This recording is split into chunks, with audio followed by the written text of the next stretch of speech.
नमस्कार, बहुत स्वागत है आप सभी का टोटल टीवी में और मैं हूं आपके साथ जया पाल। खबरों की शुरुआत अहम जानकारी से। पाकिस्तान में आतंकी ठिकानों पर भारतीय सेनाओं के मिसाइल अटैक से बौखलाए पाकिस्तान ने भारतीय सीमा में गांवों और घरों पर फायरिंग और रॉकेट दागने शुरू कर दिए। बृहस्पतिवार को पाकिस्तान की ओर से गोलीबारी और मिसाइल अटैक में आधिकारिक रूप से भारत के 15 नागरिकों की मौत हो गई। इधर भारत की ओर से आतंकियों पर हुई स्ट्राइक में मारे गए आतंकियों के जनाजे और नमाज में पाकिस्तान के बड़े अधिकारियों और सेना के अफसरों के हिस्सा लेने और उन्हें सैल्यूट करने से इनके आपसी कनेक्शन दुनिया के सामने आ गए। इधर भारतीय हमले में आतंकी सरगना अजहर मसूद के भाई अब्दुल रऊफ के भी मारे जाने की खबर है।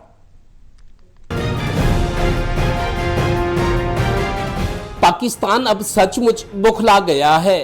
पाक और पाक आर्मी का आतंकियों से अंदरूनी और नजदीकी कनेक्शन अब पूरी दुनिया के सामने आ गया है। दरअसल 6-7 मई की आधी रात को पाक और पीओके के 9 आतंकी ठिकानों पर भारतीय सेनाओं का मिसाइल अटैक होने से बड़ी संख्या में मारे गए आतंकियों को देखकर पाकिस्तान की बौखलाहट बढ़ गई है।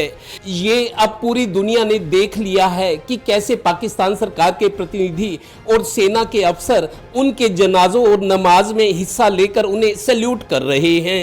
इससे बड़ा सबूत क्या और कैसे हो सकता है कि आतंकियों को पालने पोसने और संरक्षण देने में पाकिस्तान सरकार और सेना की हमेशा भूमिका रही है। We have made the point very clearly that all attacks on the morning of 7th May were against carefully selected terrorist infrastructure, terrorist targets. It is not clear to us, in fact, seeing some of the coverage of the after effects of these strikes, including the funerals for the terrorists that were held yesterday. I think a lot of you have seen the reports and the coverage on media. If only civilians, if any civilians were killed in these attacks, I wonder what message this picture actually sends to all of you. This is a question that is worth asking. It's also odd that the funerals of civilians are carried out with the coffins being draped in Pakistani flags and state honors being accorded.